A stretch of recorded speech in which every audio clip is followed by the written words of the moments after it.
Okay, in the case of Melrose Ventures versus et al. Versus Tempo Marketing et al., we have, who have arguing? Ryan Poe for the plaintiff's floor. Ryan Poe, Melrose. Mr. Burkhart, what do you have to think? Andrew Barnhart. Okay. Ms. Poe, you're recognized. Good morning, Your Honors. May it please the court. My name is Ryan Foho. I represent the plaintiffs below. Your Honor, this is a matter that should never have reached this point. We are sitting here, what we have is we look at the language used and the importance of language used when we have various agreements and how that language chosen affects future outcomes of situations. The lower court was confused. This is a confusing matter. Which stage was the lower court confused at? When she made the original ruling or when she made the ruling in the motion for a hearing? She made well, you're on both. I guess what I'm asking is there's some new arguments in the motion for a hearing, weren't there? There was an additional argument, Your Honor, that was expanded upon in the motion for rehearing. And that was the question as to whether or not the section chosen, or the form selection clause that was chosen in the APA, the asset purchase agreement, and as to whether or not it affected or impacted Sean Carden, who was a non-signatory of that agreement. That was a new argument in the motion for a hearing, correct? Yes. I didn't see it in the original motion. You got a page number if it was in there? No, Your Honor, it was not in the Okay, original. so it wasn't. It was not. Okay. There's a DCA split now on whether arguments made for the first time in a motion for a hearing are preserved. That you fully failed to, not just fully failed to identify, but have failed to address in any way. So how do we decide that? So we've got your arguments that you want us to overturn based on, asserted for the first time in a motion for a hearing. That requires us to decide a current DCA split on whether those are preserved. The second and fourth have said they're not, the fifth have said there is. And we have that issue which essentially dispositive issue on which there's a current DCA split, not identified nor briefed in any way. Yes, Your Honor, and we're going to address that in two parts. The first part is whether or not this is a permissive versus mandatory form selection clause to begin with, because if we decide that this is a permissive form selection clause, then it... Counselor, can you push that microphone down just a little bit to make sure everybody can hear you? Yes, is that better? Yes. Yes, okay. If we address this as a permissive form selection clause, then we do not need to address as to whether or not Sean Carden as a signatory was affected. 1.530 of the Florida Rules of Civil Procedure, which is the ruling or the rule that controls rehearing, does allow for new argument or allows for an expansion upon the argument that's already been put forth. Well, that's a different question from whether it's the fact that a trial judge may be able to consider it and you can make it is a different question from whether it's preserved for our review, right? Those are two different questions. In fact, the courts, if you had briefed the issue, you would have seen that some of the courts have said, yes, the trial judge has discretion to consider a new argument, but is not required to, and it's not preserved if only made for the first time in a motion for a hearing. That's the DCA split that was wholly failed to be identified or briefed by either party in this case. Yes, Your Honor. And the idea then is that if it was a new argument, it was still argued at. Well, don't say if. You conceded it was a new argument. As a new argument, it was still raised in the motion for rehearing. It was addressed at the motion for rehearing. But counsel, I think what Judge Mines is getting at is the motion for rehearing was denied, right? So the trial judge denied your opportunity to present a new argument, not just denied the new argument being presented. So how do we consider an argument which the trial court did not consider?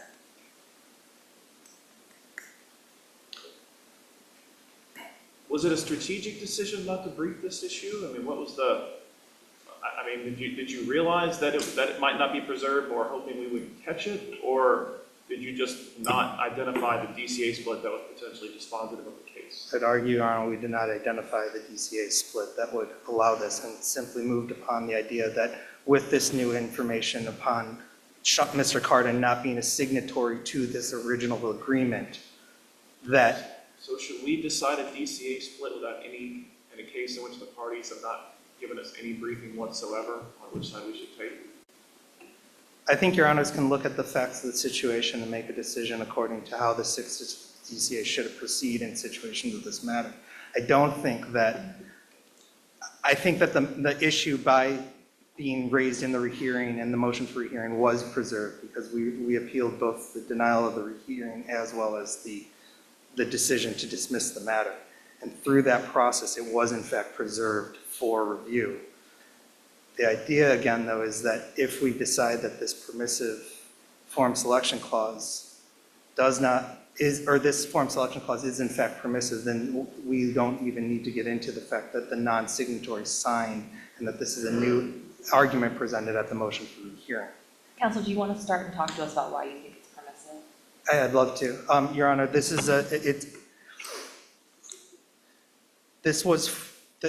what this all starts from is that there was a sale of a business. The sale of the business, we represent essentially the creditors. The business was sold to a group of companies. Those companies then took the assets and sold them moved them to a separate company, essentially pulling the rug out from underneath the original creditors, the gentlemen who created this business. This asset purchase agreement has three separate parts to it. It has the first clause, which says it's a consent to jurisdiction. It says each of the parties hereby irrevocably and unconditionally consents to submit to the jurisdiction of the courts of the province of Ontario for any legal proceeding, and this is where we get into the arising out of or relating to this agreement or the transactions contemplated hereby or any other transactions contemplated hereby. That's the first clause. That we concede that is a mandatory. There is the requisite language. It says that issues raised out of this agreement, the asset purchase agreement, are going to be raised in the Court of Ontario. The next clause is a parenthetical.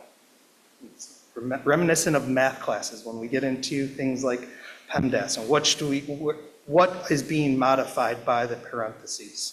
And how is it impacting the remainder of the section?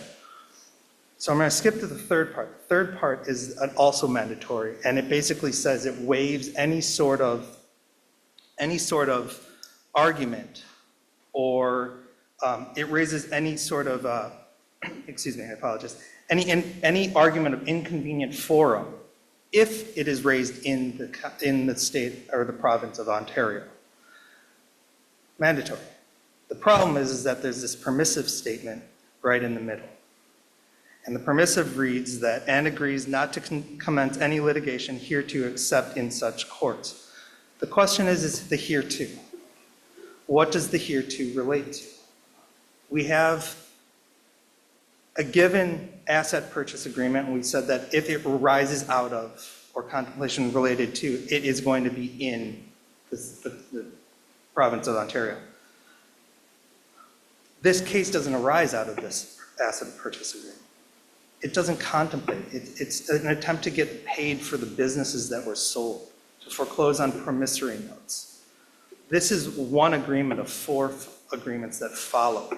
Each of the four agreements that follow this asset purchase agreement contain its own forum selection clause. Are the agreements related to each other? Yes. Okay. Yes, the agreements are related to each other in that they represent the sales of these two companies. So wouldn't a claim under one of the agreements at least be related to the APA? You just said the agreements are related. Why wouldn't claims under one be related to the APA? Because it's not claimed, it's transactions contemplated by. Hold on, but you're telling me that the here to modifies just the agreement. That was the whole argument in your brief, is that ignore the transactions contemplated there too, and say that the related here to language refers just to the agreement. That's what's in your brief, right? That is correct, yeah. Okay. So you just told me all the agreements, including the ones, there's being sued under are related to the APA. They're all related to each other. That's what you just said, right? They're related into the sale of the business, not related to the claims underneath But you told me at issue. you told me the agreements are all related. You said that, right? The agreements are related only in the parties as to the contemplation of sales of parts of it. The So they're additional related in some respect, correct? tangentially in many regards, and they're Are they certainly. conditional? Are the agreements that you want us to follow the form selection clause, are those agreements conditional upon the APA's existence? And how should we think about that if they are? They are related, they have relation to the existence of the asset purchase agreement, absolutely. But the asset purchase agreement related only to Melrose and IPPI and the sale to marketing, not to, Counsel, but related is a broad term. It seems even under which I'm not saying your interpretation is correct, but even under your interpretation, where the related here too says related just to the agreement, this is all related. it doesn't arise out of. But it doesn't, but counsel, it says arise out of or relating to. And then the part that you say is, mandatory and that refers to the APA only says related to. Related here too, not arising out of. But it doesn't use hereby. And the difference is here too is related, is, You say in your brief that the here to, that the whole question is what that refers to. And that they said the here to refers to all of those things, the agreement or the transactions contemplated hereby or any other transactions contemplated hereby. That's what they say. And you say, no, the here to is just to the agreement. They've got to be related to the agreement. that is correct. Okay, so even taking your interpretation of the forum selection clause, you've already stipulated just now that all the agreements are related and dependent on one another. I said they were related, I didn't say that they're dependent upon each Well, that's other. convenient because related is the same word in the forum selection clause. That would seem to resolve the issue, wouldn't it? It wouldn't, Your Honor. And again, the idea is that there is this separation between the parentheses to begin with and the choice of the words between hereby and Counsel, hereto. I'm accepting your interpretation of that parenthetical. You say in your brief, I get it, that the parenthetical, the fact that they separate it off, means it refers only to the agreement, the hereto, That, not correct. to the other things. So I get it, accepting that for purposes of discussion. My point is, even if you take that narrow interpretation, you've just stipulated that the agreement being sued under in these claims are in fact related to the APA. Okay, so let me step back then. We're foreclosing on promissory notes. We have asset purchase agreements and we have an LLC purchase agreement, 3 separate agreements right off the bat. The relation to the asset purchase agreement being the first agreement does not create the precedent or the conditions precedent required to then act under the promissory note alone. So when Mr. Carden is trying to foreclose on his promissory note against Uptempo, the idea being is that he doesn't need to look back to the asset purchase agreement of That Melrose. seems to go to the arising out of language, which you said is, you said it's not applicable, but you've already said that the agreements are related is broad. They don't have to be a condition precedent to one another to be related. But they have to be arising to. No, they don't. Because it literally says related here too, and you say in your brief, the argument you made for us was that means related to the agreement. That's what you argued to us. That's your entire brief. Am I wrong about what your brief says? Am I mixing it up with another brief? Well, I think, Your Honor, what you're misinterpreting is the relating here to except in such courts, as you said, relates only to the asset purchase agreement. Correct. Relates, not arising out of. Relates, right? That's the word, relates. That is correct. It relates to except in such. And the first question you answered for me, I said, are all these agreements, including the one you're suing under, related? And your answer was yes, correct? Tangential. Okay, but by some degree, somewhere on the spectrum, they're related. But the language has to be more direct. Does it say directly related, or does it say? No, but the related? case law, Your Honor, as to permissive versus mandatory forum selection clauses does require that. And here where it's been limited, specifically carved out of the clause, and created this mandatory section, then only those issues arising out of this APA would be a mandatory. Counsel, you just did that again. The part that you say, I'm looking at the language, Counsel, you keep saying something and then the words you use are different than the language on the page. The part that you say is carved out is mandatory in the parentheses. I'm looking at it. Yes. Does not say arising hereunder. It doesn't say that. You keep saying that, and those words do not appear in the parenthetical you're referring to. The parenthetical says the word related. So it doesn't have to be arising hereunder, because that's the language you're telling us does not apply. Your entire brief says, focus on the parenthetical. That's the only part that's mandatory, and that part says related. Can you answer the question that you're in your rebuttal time? Yes, and I forgot to reserve 5 minutes at the beginning. That's okay, I'll keep going. The litigation relating to hereto, which creates the mandatory, even if it's a specific, even if these agreements are related in a grander, or more larger view, the complaint is not raised under the APA. Okay. Not raised under, but it is related, correct? Only as it relates to the parties and the sale of property, and sale of the company. And with that, I will leave it to it and reserve the remainder for rebuttal.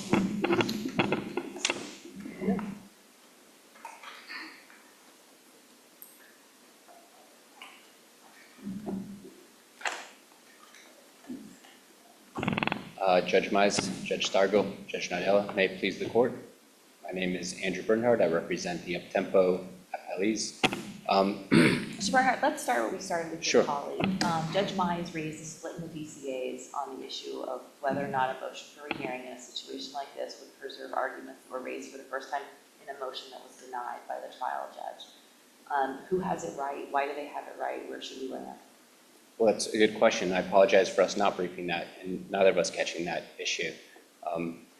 When I look at and I think of the rule on motion for rehearing, my experience in the trial court, my understanding is that at the motion for rehearing stage, the test is that you're showing something that the trial court had itself misunderstood or misapplied in the initial filings. That's actually not in the language of 1.530. That's in the appellate rule. The language of 1.530 is different.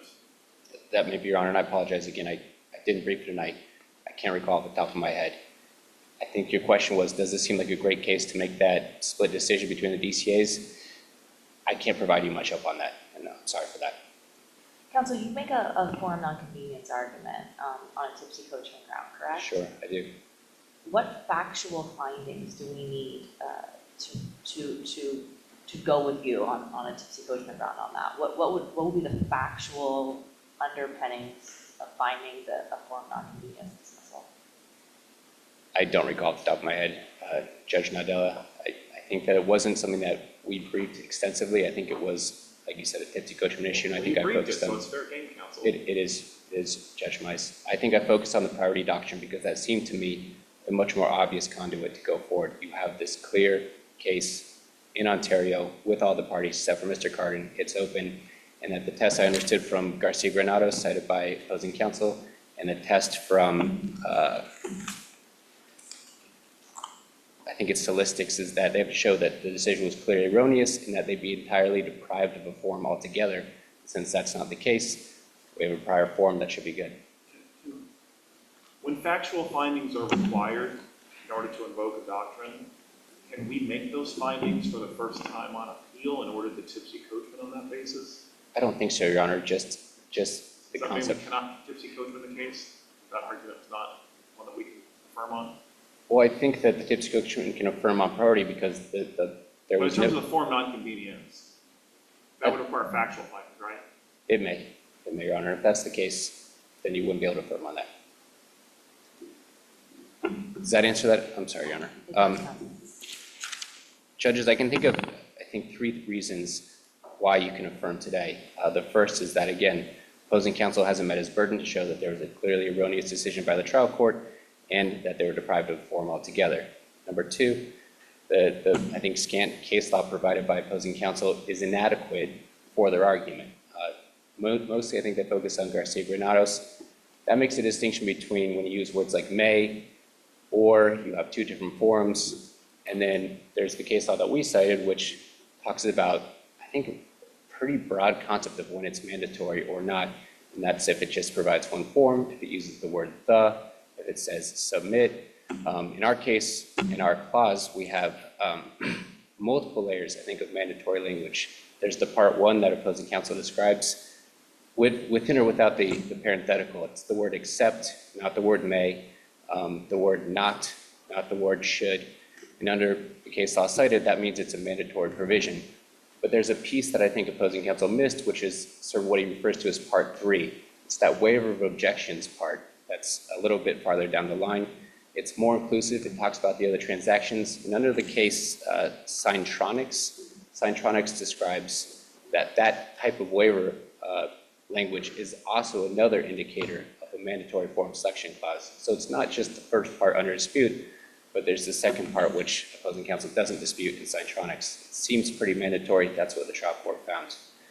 I think what opposing counsel also doesn't adequately address is the application of Solistics, Gold, and Gulf.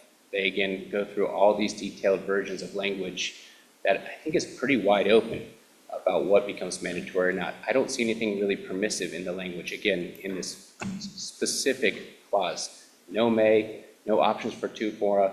It's just, this is where we're gonna go. It's the submission, it's the form, and then there's use of the word accept. In the test, I think in Granados, they talked about look through the whole contract and see what language they use.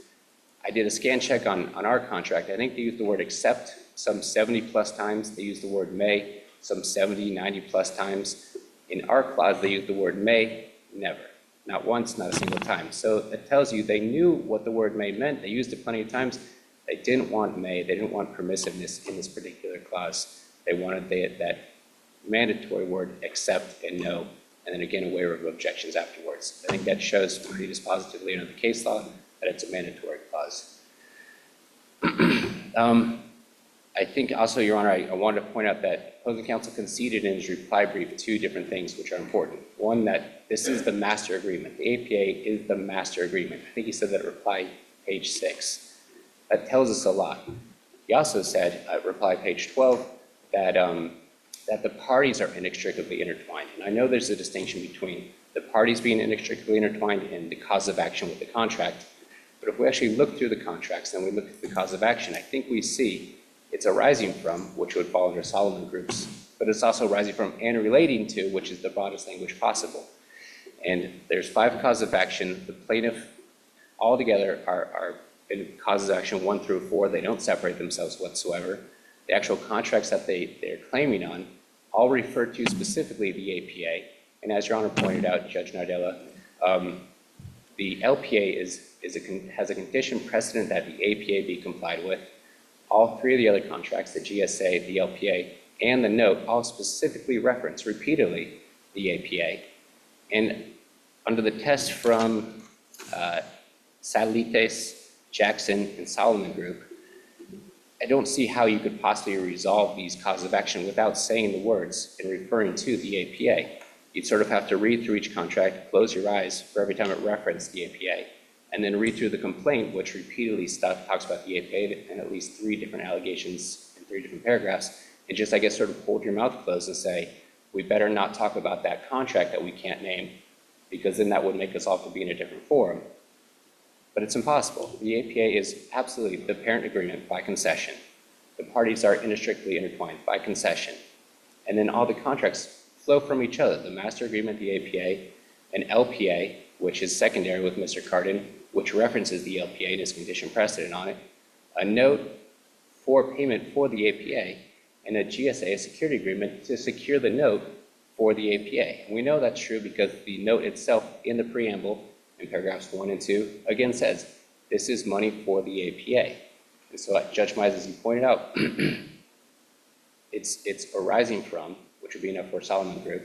It's also relating to, specifically is relating to, and the test is you have to show contractual nexus, a significant relationship, which means you have to reference or refer to the contract in addressing the claims at hand. You have to. It's in the pleadings. Do we need to resolve the parties' dispute about how to interpret this form selection clause? Does the outcome different under your two interpretations?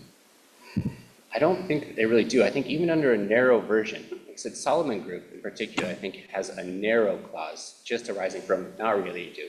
Ours is, it's broad, mandatory, but even under that interpretation, under Solomon Group, you still have a contractual nexus, you still fit the bill, you still have to refer to the AP on some level, and so even under Solomon Group, under that narrower arising out of test, it's still, by Solomon Group, it still has to be sent up to Ontario. And that's the good thing, is it fulfills the final part of the test. They're not without a form. They've got a great form. 3 out of 4 parties are already there. So I don't know if there's any evidence to establish that Canada's great. I appreciate that, Your Honor. And I will say I don't know absolutely everything about it. They didn't establish the lack of a form.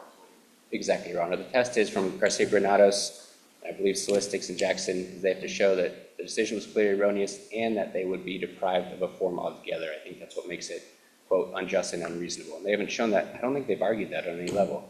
That alone, I think, is a sufficient concession to keep this affirmed. So for those reasons, Your Honor, 1, that they didn't meet their burden for clearly erroneous and lack of a form. 2, they didn't provide adequate case law for their own positions. Garcia Granados doesn't follow the arguments made by counsel. I think it's a pretty strained attempt to find an ambiguity where there isn't one. They miss the second piece of the objection waiver, which under Solomon Group, Salites, is another secondary mandatory broad clause. And they didn't address our case law, Your Honors, on priority doctrine, on how to interpret it as mandatory broad. For those reasons, we ask that you affirm. Thank you, counsel.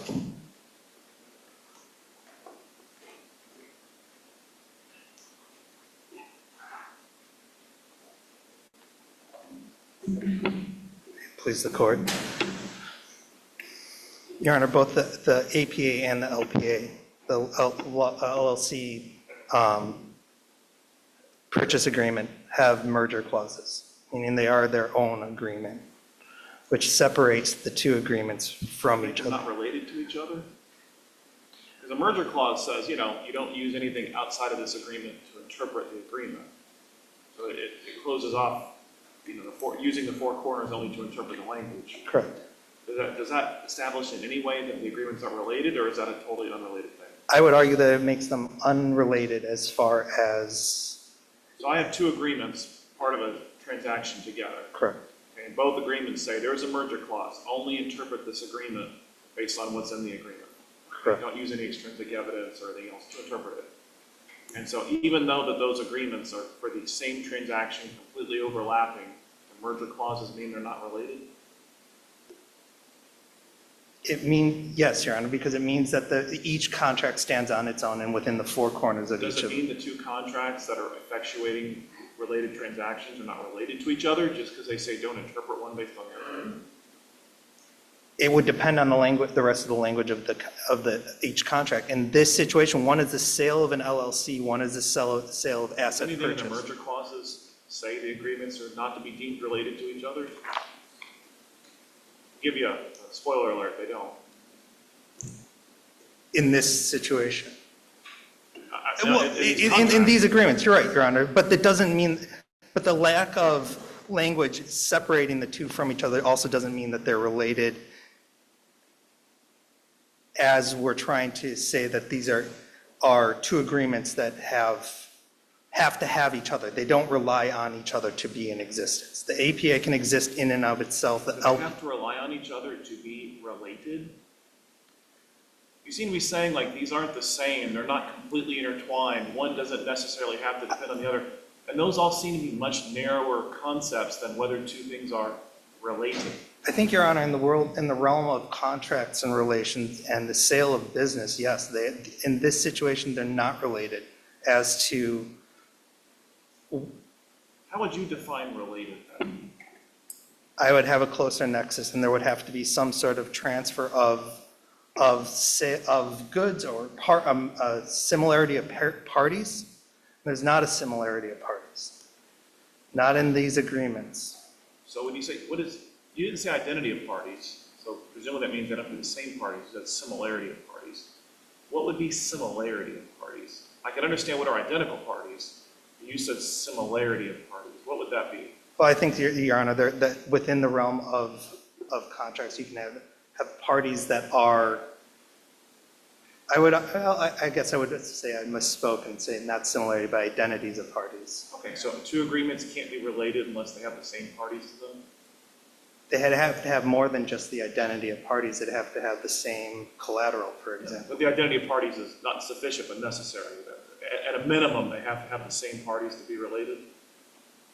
I would say so, yes, Your Honor. And so what we have, Your Honor, is we have a permissive forum selection clause. We have all of the assets exist in the state of Florida. The bank accounts exist in Florida. It's therefore that I feel that the trial court erred in dismissing this matter based on a forum selection clause that was not mandatory but permissive. Thank you, Counsel. Thank you.